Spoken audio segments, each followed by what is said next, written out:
물건을 고르고 계산하려는 순간 고객님, 얼마 이상 구입하시면 사은품이 있는데 더 필요하신 물건 없으세요? 이런 말 들으면 없어도 그만인데 이것저것 물건들을 더 고르게 되죠. 마트에서도 1+1 사은품이 달린 제품에 더 손이 가고 말이죠. 다 먹지 못해도 필요하지 않아도 사은품 공짜라면은 넙죽넙죽 손이 갑니다. 무조건 공짜여서 받아두려고 한 것들, 챙겨두려고 한 것들은 물건뿐이었을까요?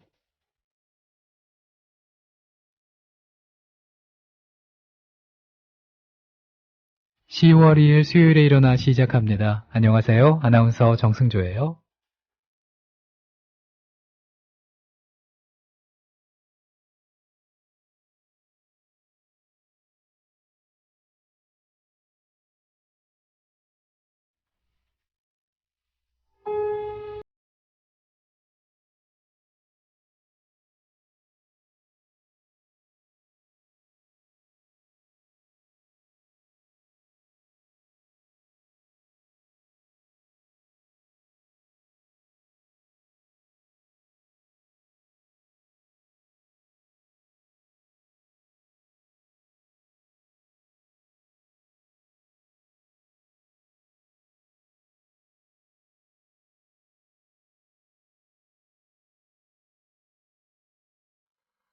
(10월 2일) 수요일에 일어나 시작했습니다. 첫 곡은 클리프 리처드의 비타미아 전해드렸어요. 안녕하세요. 아나운서 정승조입니다. 공짜라면은 넙죽넙죽 정말 마트에서 손이 가죠. 괜히 필요하지 않은데도 하나 더 살까? 나중에 더 필요할 거야. 이런 생각을 하면서 그냥 사은품 주는 거 사게 됩니다. 사고 나서 후회하는 경우 참 많죠. 필요한 만큼만 살 걸. 이렇게 생각을 하곤 하는데, 근데 공짜라서 받아두려고 한 것들이 물건뿐이었을까 싶어요. 누군가의 마음이나 배려, 그리고 누군가가 내게 보여준 호의도 사은품인 것처럼 넙죽넙죽 받기만은 하지 않았을까, 그런 생각도 하면서 돌아보게 됩니다. 어제 오늘을 알아보고 있습니다. 수요일에 일어났던 역사 속 오늘 어떤 일이 있었을까요? 먼저 52년 전 프랑스 파리로 떠나보겠습니다.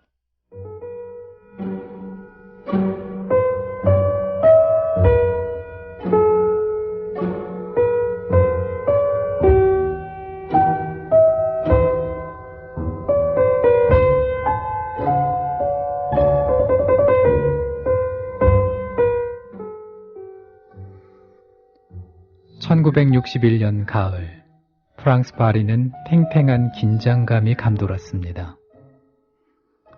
알제리 민족해방전선이 프랑스 경찰을 테러 목표로 삼는 사례가 부쩍 늘어났기 때문이었죠. 그해 8월에서 10월에만 파리와 인근 지역에서 경찰 11명이 숨지고 17명이 부상을 당했습니다.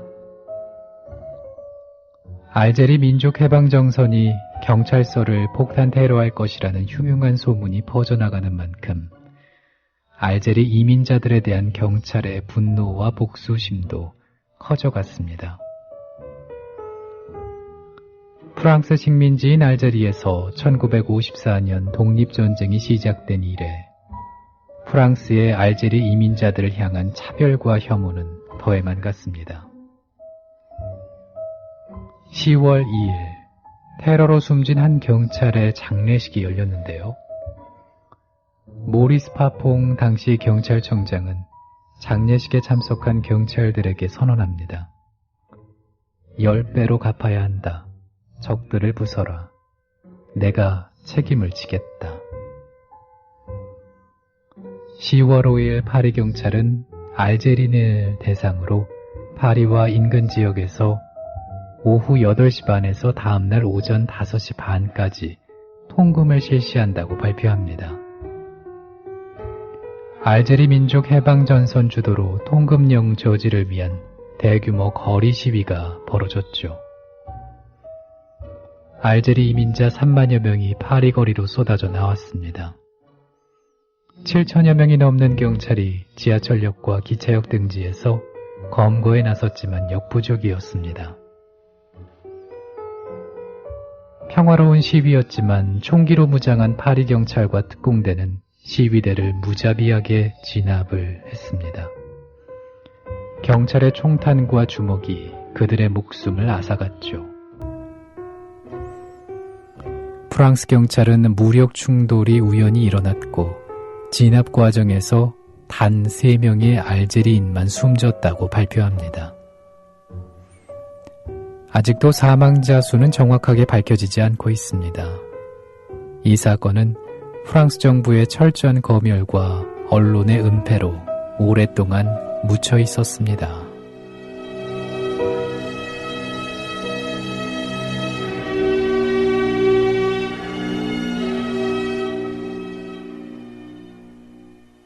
Starry, starry night, paint your palette blue and gray. Look out on a summer's day, with eyes that know the darkness in my soul. Shadows on the hills, sketch the trees and the daffodils, catch the breeze. 돈 맥클린의 빈센트 들으셨습니다. 야무침맘 508님께서 출석합니다. 빈센트 듣고 싶어요 하시면서 청하신 곡이었습니다. 파리 대학살에 대한 논의가 본격적으로 이루어진 것은 1998년부터였다고 하더라고요. 프랑스 정부와 파리시가 학살극이 있었음을 공식적으로 인정하면서부터였습니다. 이때 프랑스 정부는 사망자가 40명이라고 얘기를 했다고 합니다. 고민TV 라디오 일어나 듣고 계십니다. 역사 속 오늘 살펴보고 있는데요. 이번에 소개해드릴 어제 오늘의 주인공은 우리나라에서 스누피로 더 알려진 만화죠. 피너츠. 이 피너츠가 역사 속 오늘 태어났습니다. 만나보시죠.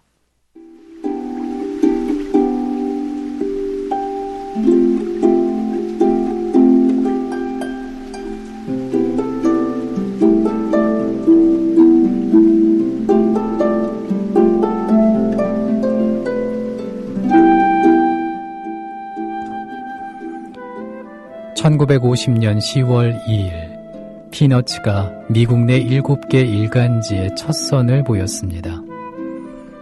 피너츠는 2000년 1월 3일 작가의 건강 문제로 막을 내릴 때까지 50년 동안 쉬지 않고 독자를 찾아갔죠. 그동안 21개 언어로 번역돼서 75개국의 2600개 일간지에 실렸고요. 4편의 영화와 50편 이상의 TV 프로그램으로 제작됐습니다. 둥근 얼굴에 한 줄 곱슬머리가 트레이드마크인 초등학생 찰리 브라운, 개집이 싫어 지붕에 사는 강아지 스누피, 매우 현실적인 냉소주의자 루시, 병적으로 담요에 집착하면서 철학적인 말을 툭툭 던지는 라이너스. 만화는 다양한 등장인물을 동원해서 현대인들의 내면을 잘 그려내고 있습니다. 특히 꼬일 대로 꼬인 주인공 찰리 브라운의 일상은 웃음과 동시에 연민을 이끌어냈죠. 연을 띄우려고 하면 모형나무, 성탄트리, 방금 심은 묘목 등 상상할 수 없는 모든 종류의 나무가 방해를 합니다. 짝사랑하는 작은 빨간 머리 소녀에게는 말 한 번 붙여볼 기회가 없고요. 매년 봄 동네 야구 게임에서 마운드에 오르면 홈런을 얻어맞기가 일쑤죠. 반세기 동안 피너츠를 그린 찰스 슐츠는 신문 만화 작가로는 처음으로 1996년 헐리우드 명예의 거리에 이름을 올립니다. 최고의 만화가에게 주는 상을 여러 차례 수상했고요. 미국과 프랑스에서도 훈장을 받았습니다. 작가는 세상을 떠났지만은 찰리 브라운과 스누피는 여전히 부를 만들어내고 있습니다.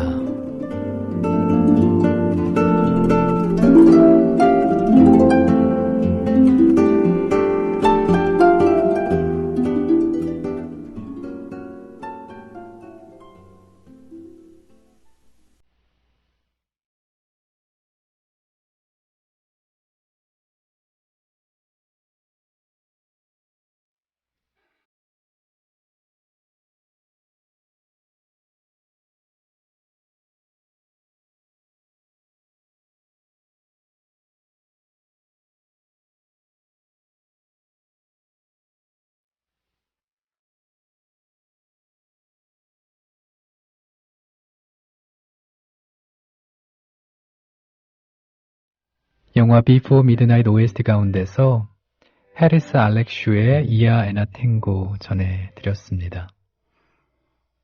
소설가이자 철학가인 움베르토 에코는 찰리 브라운을 이렇게 표현을 했네요. 순진하고 고집세며 무능하기 때문에 실패를 거듭하는 비극적인 일상인들의 상징이다 라고 말했죠. 그럼에도 불구하고 많은 독자들에게 사랑을 받았던 건 아마도 실패할 줄 알면서도 매번 다시 도전하는 찰리 브라운의 모습에서 희망의 메시지를 읽었던 것 때문은 아니었을까 그런 생각도 듭니다. 국민TV 라디오 일어나 수요일에 만나보고 있습니다. 역사 속 오늘을 알아보고 있는데요. 1967년 오늘은 미국 워싱턴 연방대법원에서 상징적인 일이 벌어집니다. 만나보시죠.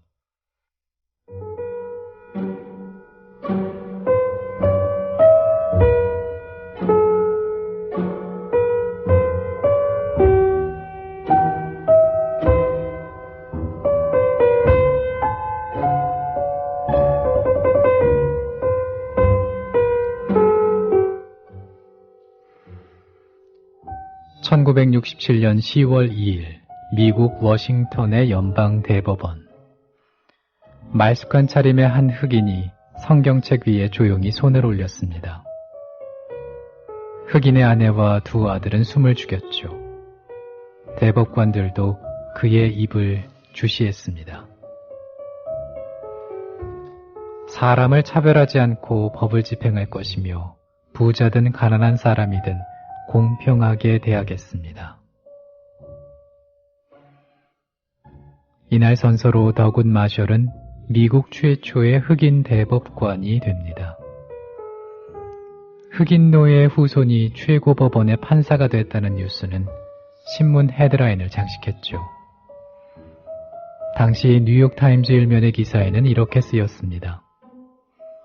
린든 존슨 대통령이 흑인으로서는 처음으로 대법관이 된 더굿 마셜의 선서를 지켜보기 위해서 대법원을 방문했다. 마셜이 대법관까지 오르는 과정은 순탄하지 않았습니다.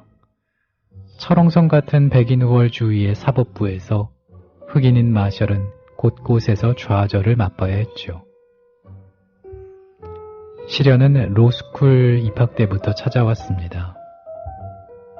그는 메릴랜드대 로스쿨에 들어가길 원했지만 학교 측은 입학을 거부했습니다. 학교의 인종분리 방침 때문이었습니다.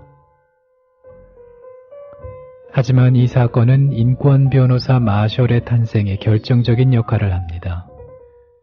그는 차선책으로 택한 하워드대를 졸업하고 전미 유색인 지위 향상 협의회 고문 변호 업무를 맡아 행동에 착수했습니다. 메릴랜드대 로스쿨로부터 자신과 같은 이유로 입학을 거부당한 한 흑인 학생의 변호를 맡은 것이죠. 메릴랜드 주법원은 대학이 입학생을 공평하게 대우해야 한다고 판결을 해서 마셜의 손을 들어줬습니다. 존슨 대통령은 은퇴하는 톰 클라크 대법관의 후임으로 마셜을 지명하면서 옳은 일을 적게 하는 것이며 적재적소에 배치하는 것이라고 의미를 부여했습니다.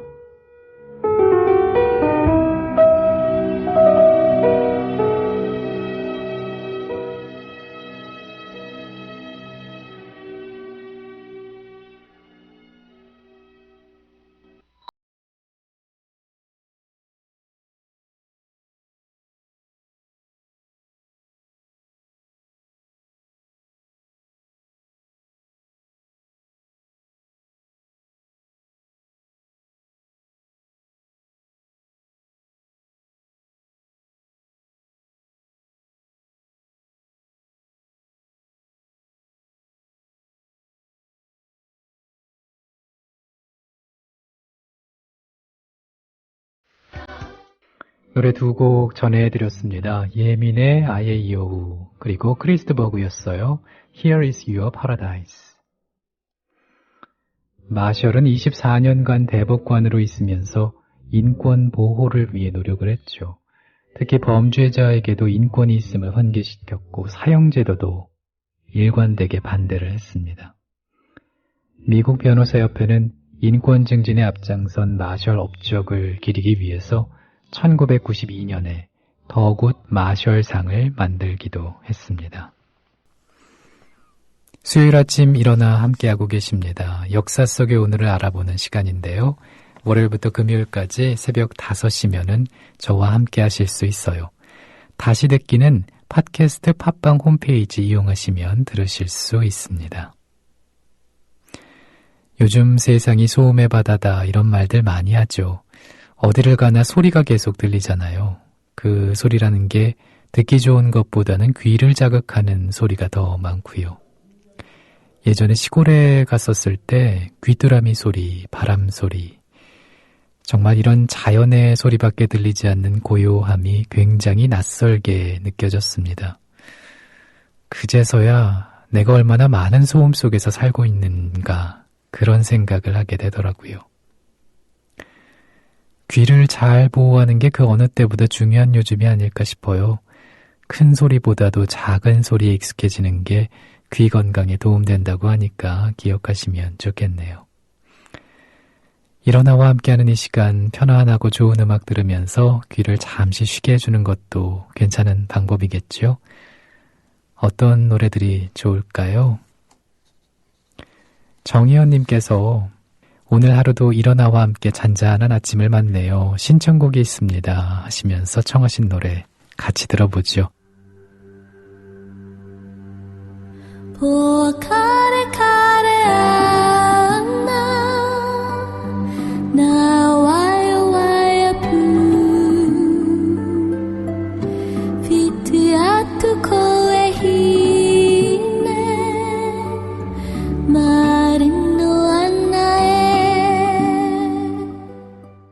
박정현의 맑은 목소리 함께 들어봤습니다.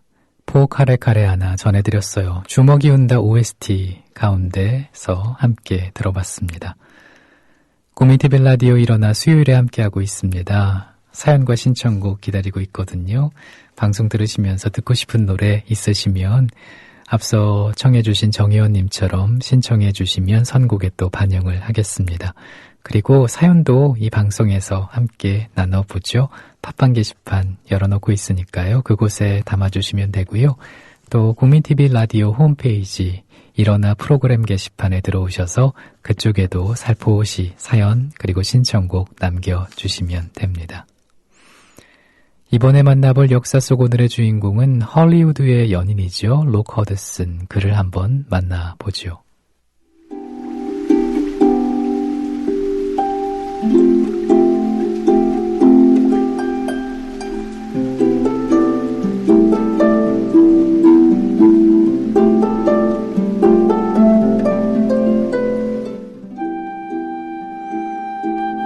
(1985년 10월 2일) 오전 8시 37분 헐리우드의 연인 록 허드슨은 숨을 거뒀습니다.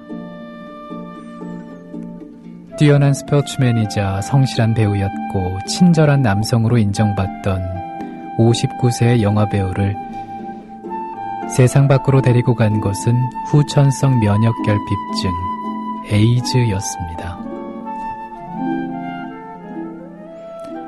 당시 에이즈는 동성애 전염병쯤으로 치부되는 질병이었습니다. 악수만 해도 호흡으로도 화장실 변기를 통해서도 감염될 수 있다는 괴담이 무성했죠. 에이즈가 처음 발견된 때는 1979년 미국 조지아주 애틀란타 질병관리센터가 이 병을 처음 보고했지만 미국 질병방역센터는 1981년에야 공식 확인합니다. 보수주의를 표방하던 로널드 레이건 행정부는 남성 동성애자 사이에서 발병했다는 이유로 공식 석상에 일절 언급하지 않았죠. 이런 분위기를 바꾼 데에는 허드슨의 공이 컸습니다. 과음과 줄담배로 건강이 좋지 않았던 그는 1984년 에이즈 진단을 받습니다. 이듬해 치료차 방문한 프랑스 파리의 병원에서 허드슨은 자신이 에이즈로 죽어가고 있다는 내용의 보도자료를 배포합니다. 4년 전 관상동맥 우회수를 받을 당시 인간 면역 결핍 바이러스에 감염된 혈액이 수혈된 것으로 추측했죠. 영화 제작사가 연기력보다 육체적 매력을 부각시키려고 출연하는 영화마다 셔츠를 벗기기에 바빴다는 허드슨이었지만은 이런 이미지를 지키기 위해 스크린 밖 동성애자로서의 삶은 철저히 비밀에 붙여졌습니다. 허드슨은 자신의 성 정체성을 숨기지 않았고 병으로 반점이 생긴 모습까지 공개했는데요. 한 시대를 풍미한 대스타의 용기 덕에 에이즈라는 질병에 세계가 주목했고 치료제 개발에 힘쓰는 계기가 됐습니다. 그리고 대중은 에이즈는 누구나 걸릴 수 있는 병이라고 깨닫게 됐습니다.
방금 들으신 곡은 랜드바이의 러시아 집시 스윙이었습니다.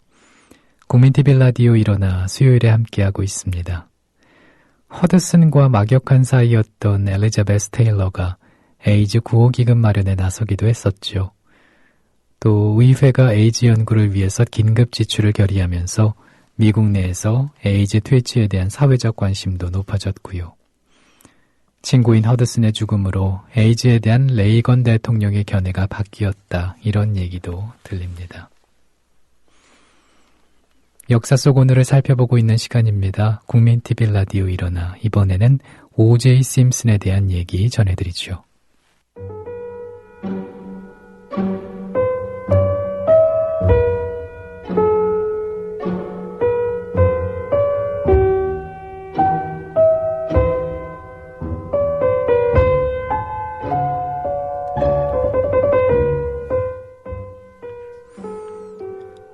미식 축구에서 러닝백으로 활약한 O.J. 심슨.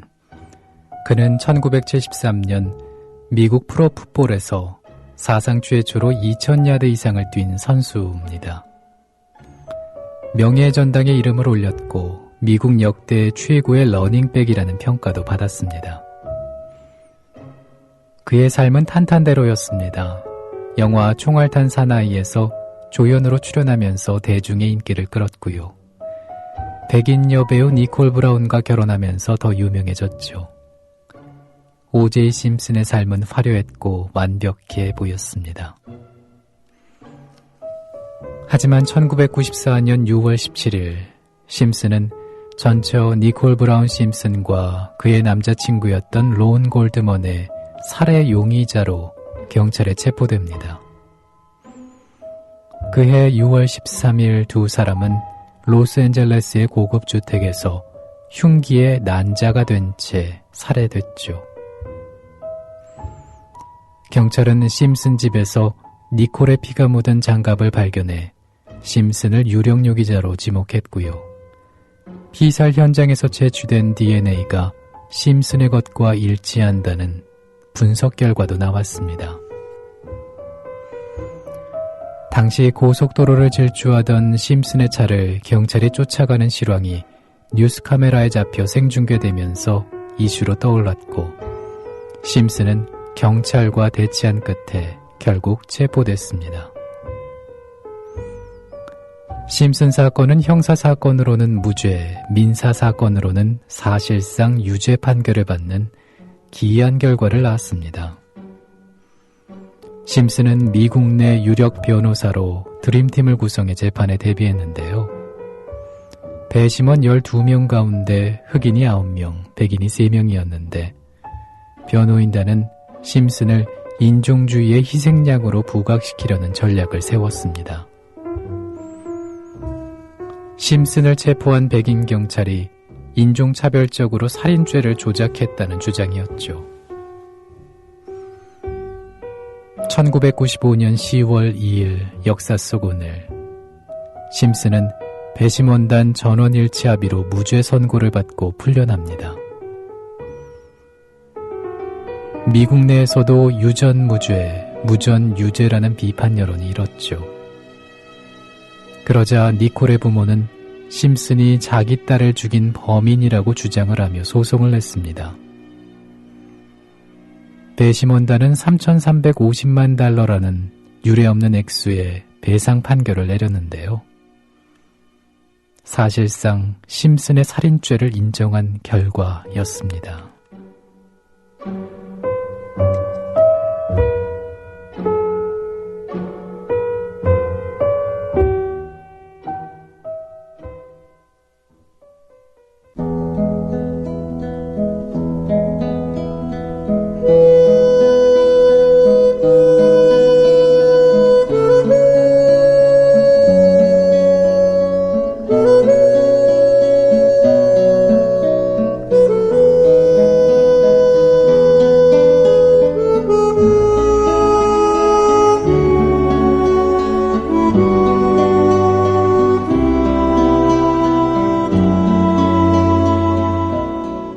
로버트 본 피글리오였습니다. 카바티나 들어보셨어요.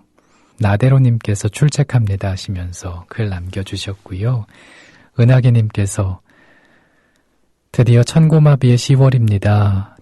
천고마비처럼 행복한 10월 이룹시다 하셨는데 정말 올해 10월, 11월, 12월 석 달 또 활기차게 알차게 보내봐야죠. 말씀하신 것처럼 행복한 10월 만들어 가보죠.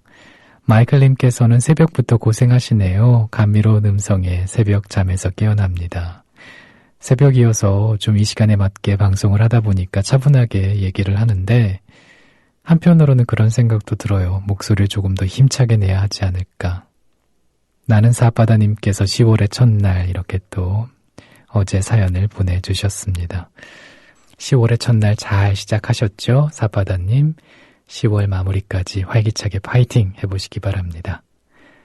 국민TV 라디오 일어나 수요일 순서 이제 마칠 시간인데요. 마지막 곡은 클라우디오 발리오니의 노래 준비했습니다. 이 곡 들으시면서 저는 또 인사를 드리고요. 내일 뵙죠. 고맙습니다.